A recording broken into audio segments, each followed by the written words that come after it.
The Silent Sentinel.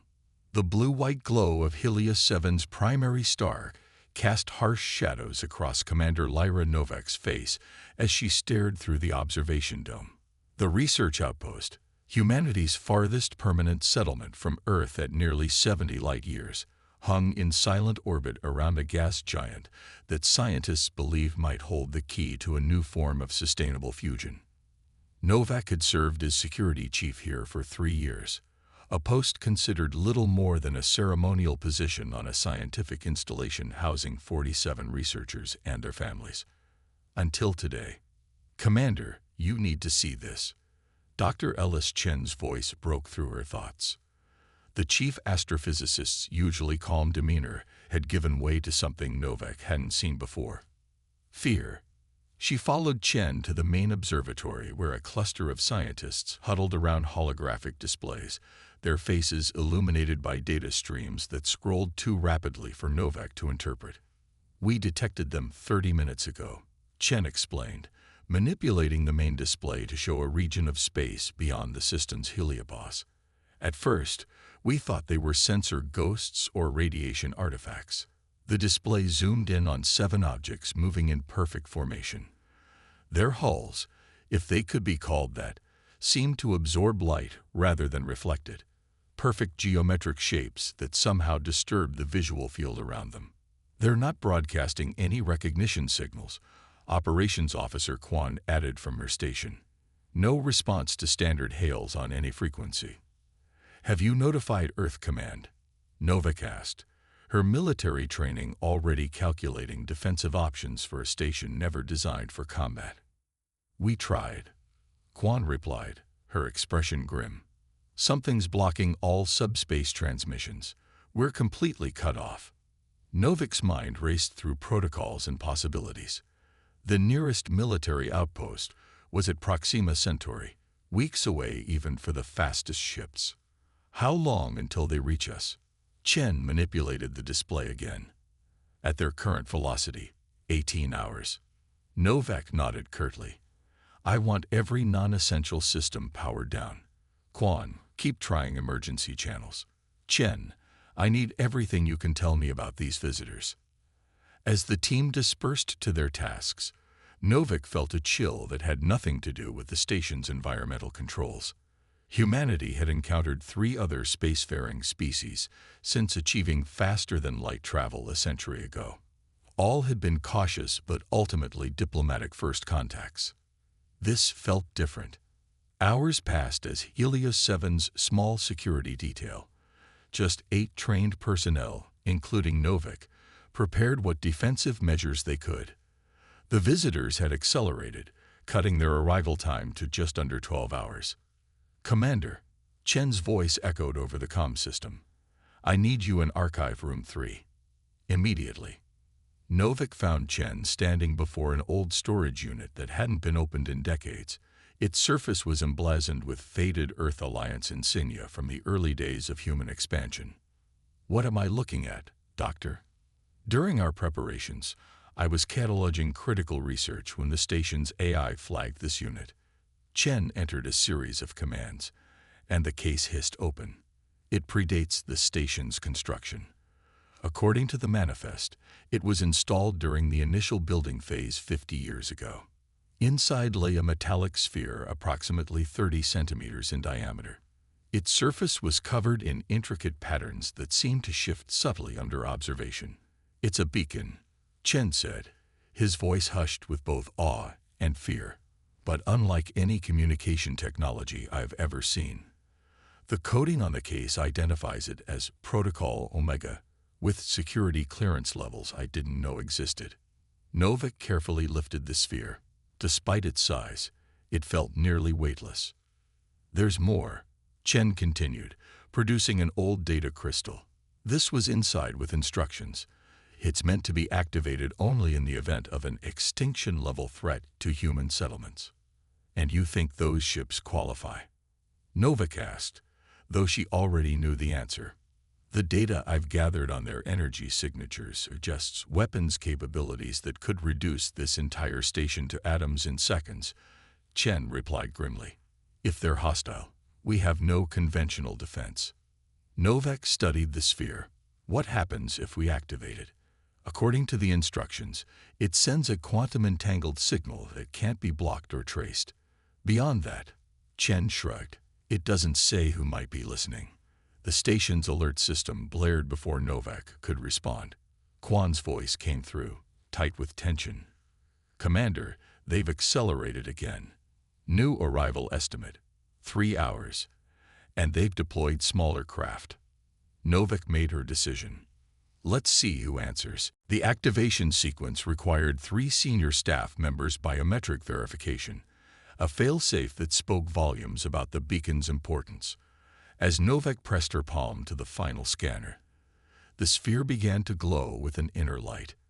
It rose from its base, hovering in midair as patterns across its surface rotated and realigned. It's scanning our systems, Chen whispered as station displays flickered with strange symbols. Then, without warning, the sphere emitted a pulse of brilliant white-blue light. For one breathless moment, every electronic system on Helios 7 went dark. When emergency power restored minimum functions, the sphere had returned to its inert state. Did it work? Novak asked. Chen shook his head. No way to know. The next 3 hours passed in tense preparation. Novak ordered all civilian personnel to the inner core shelters, while her security team established defensive positions they knew would be largely symbolic if the visitors proved hostile. 1 hour to intercept, Quan announced.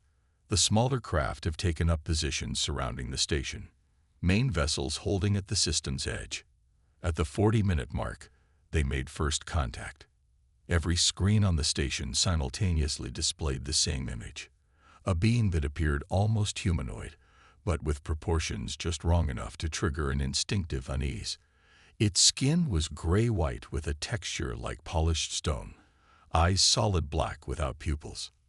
"We are the Void Collective," it stated in flawless English. "Your presence has been detected. Your resources are required for our continuation. Resistance will result in immediate termination." This is Commander Lyra Novak of the Earth Alliance Research Station Helios 7. We are a scientific outpost with limited resources. Perhaps we can. Negotiations are inefficient. The being interrupted. Prepare for extraction. Any technology of value will be salvaged.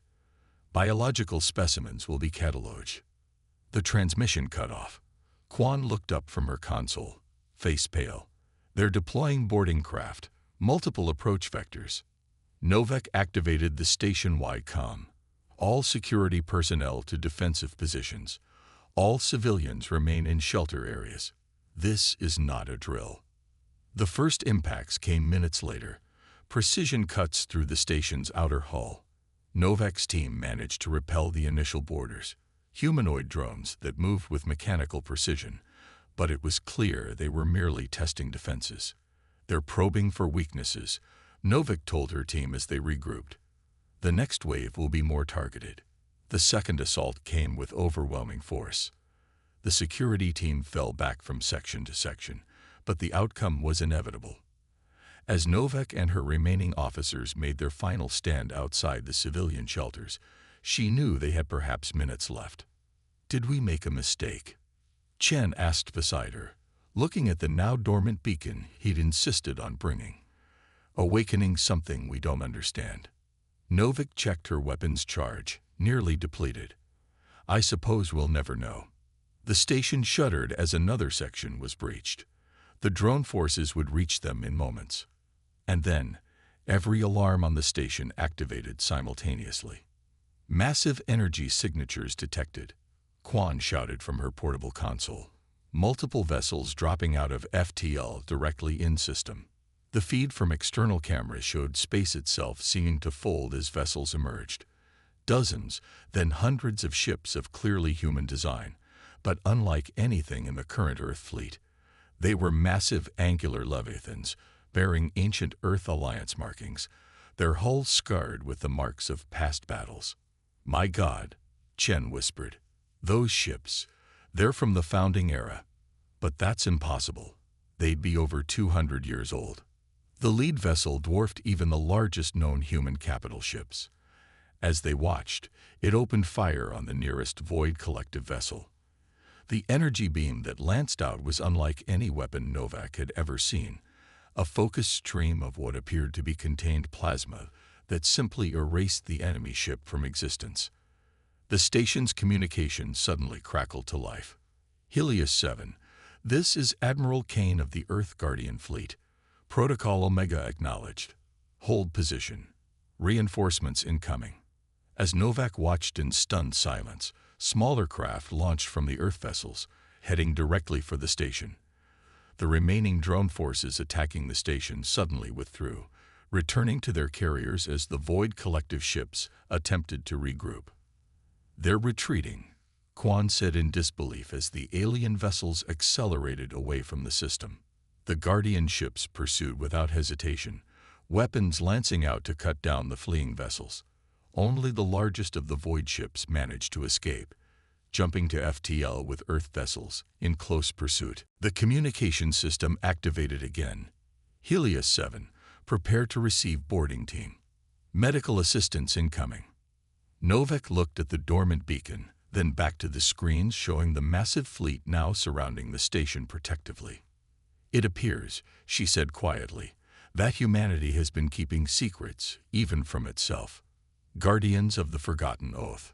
217 years earlier, Admiral Marcus Tanner stood on the bridge of the EA's Vigilant, humanity's first true battleship. Earth had achieved faster-than-light travel just 30 years prior, and in that brief span had encountered the depths of both wonder and terror that waited among the stars. "Status of the fleet?" he asked, eyes fixed on the tactical display showing Earth's desperate last defense. "All 300 vessels accounted for, Admiral," his executive officer replied. "Guardian protocols are being uploaded to each ship's AI core." Tanner nodded grimly. The decision had not been made lightly.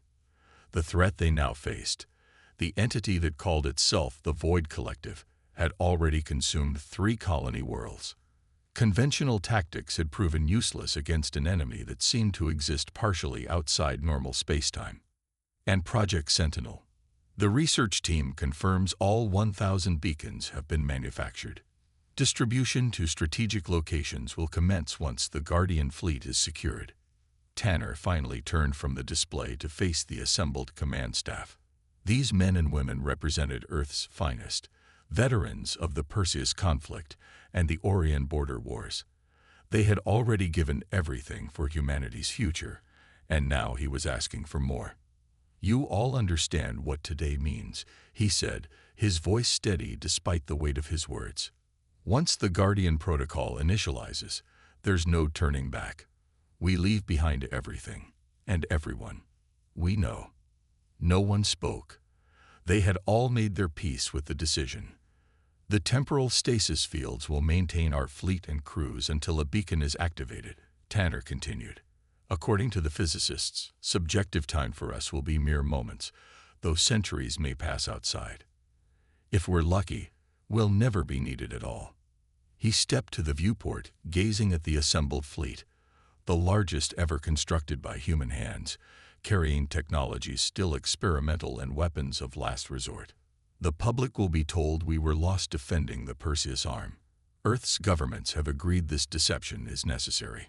Knowledge of the Void Collective would only cause panic, and knowledge of our continued existence would create dependency.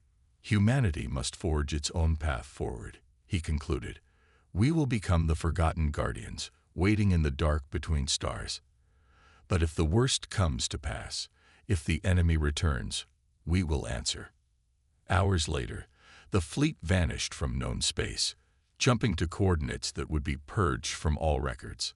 Specialized AI systems guided them to their resting place, a nebula dense enough to conceal their presence, but sparse enough to allow immediate deployment when called. As stasis fields engaged across the fleet, Admiral Tanner's final log entry was simple: "We stand eternal watch. For Earth, for humanity. Until the end." For centuries, they slept, the great fleet hidden from an expanding human civilization that grew and changed, suffering setbacks and achieving triumphs their sleeping guardians would never know, until a single quantum-entangled signal pierced the veil of their slumber. The first sensation Admiral Tanner felt was cold, the lingering effect of cellular reanimation. The second was the tactical alert blaring throughout the ship. "Status report," he demanded, his voice rough from centuries of disuse as medical nanites worked to restore his body's functions. "Guardian Protocol Omega has been activated, Admiral," responded the ship's eye. "Beacon signal originated from Research Outpost Helios 7, approximately 69.4 light-years from Earth. Time elapsed since stasis initiation: 217 years, 84 days, 6 hours. Tanner processed this as he studied the readouts.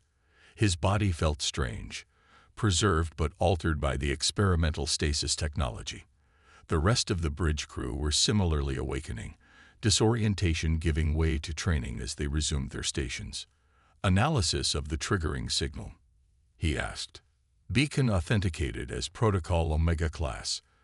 Energy signatures detected at Helios 7 match historical records of Void Collective technology.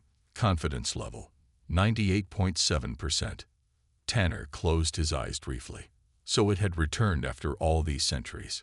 Fleet status: all 300 capital ships responding.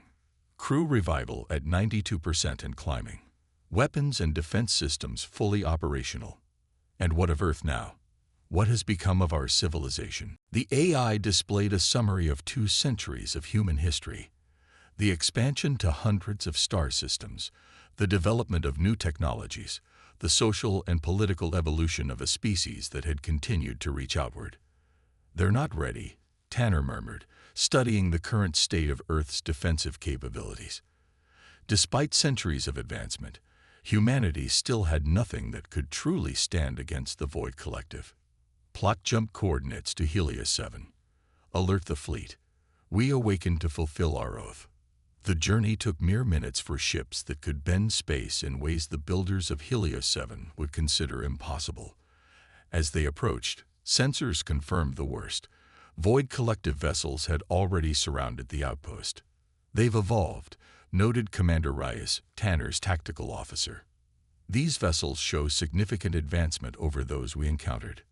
"So have we," Tanner replied. The centuries of stasis had not been entirely static for the fleet. Specialized maintenance AIs had continued refining and upgrading systems according to protocols established before their departure. "All vessels, this is Admiral Tanner. Prime weapons and prepare for immediate engagement.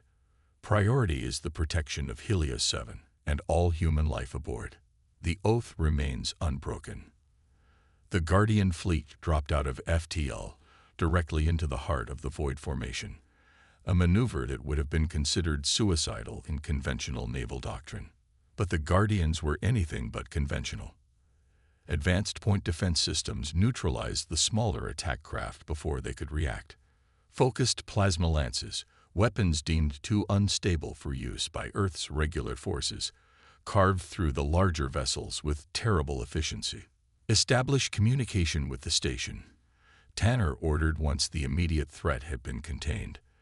The face that appeared on his view screen showed the same shock and awe he had expected. A young officer who now witnessed the impossible. A rescue fleet from Earth's distant past. "Helios 7, this is Admiral Kane of the Earth Guardian Fleet," he said, using the cover identity established in the protocols. "Protocol Omega acknowledge. Hold position. Reinforcements incoming." After securing the station and eliminating all but one of the Void vessels, Tanner led the boarding party himself. He had to see with his own eyes what humanity had become in the centuries of his absence. Commander Novik met them in the main docking bay, her uniform torn and stained with evidence of the battle she had fought. Behind her stood a mixed group of security personnel and civilians, all staring at the arrivals with expressions ranging from relief to suspicion. "Admiral," Novik said, saluting crisply despite her obvious exhaustion. "On behalf of Helios 7, thank you for responding. Though I have many questions about exactly who you are and how you got here." Tanner returned the salute. "All in good time, Commander. First, Let's secure your station and tend to your wounded." Hours later, with emergency repairs underway and the worst injuries treated by the Guardian medical team, Tanner met with Novak and her senior staff in what remained of the station's conference room. "The official explanation," he told them, "will be that your station was attacked by an unknown hostile force, and that a previously undisclosed Earth defense fleet responded to your emergency beacon." "And the unofficial explanation?" Novak asked, her gaze steady. Tanner smiled faintly. "The truth is often more complex than fiction, Commander." He activated a holographic display showing the Void Collective's original incursion 2 centuries earlier. In 2187, humanity faced an enemy we couldn't defeat through conventional means. An entity that exists partially in subspace, harvesting advanced civilizations for technology and biological material. We fought them to a standstill, but knew they would return eventually. The display shifted to show the Guardian fleet's creation. Earth's united governments made a decision to create a hidden defense force that would remain in stasis until needed, a final insurance policy for humanity's survival. "You've been waiting all this time?" Dr. Chen asked incredulously. "For centuries. For us, it's been mere days," Tanner replied. "The stasis technologies were experimental. We weren't even certain they would work for as long as they have." "And the beacons?" Novak asked, gesturing to the sphere that had saved them. "Quantum-entangled communication nodes placed throughout human territories, designed to activate only in response to the unique energy signature of the Void Collective. Yours is the first to be triggered in 200 years." The implications settled heavily on the room. Novak finally broke the silence. "What happens now?" "Now," Tanner said, his expression hardening, "we hunt. The one ship that escaped will return to its collective. We've already dispatched pursuit vessels, but more importantly, we need to prepare humanity for what's coming." He stood, straightening his antiquated uniform. "The Guardian fleet will remain active from this point forward.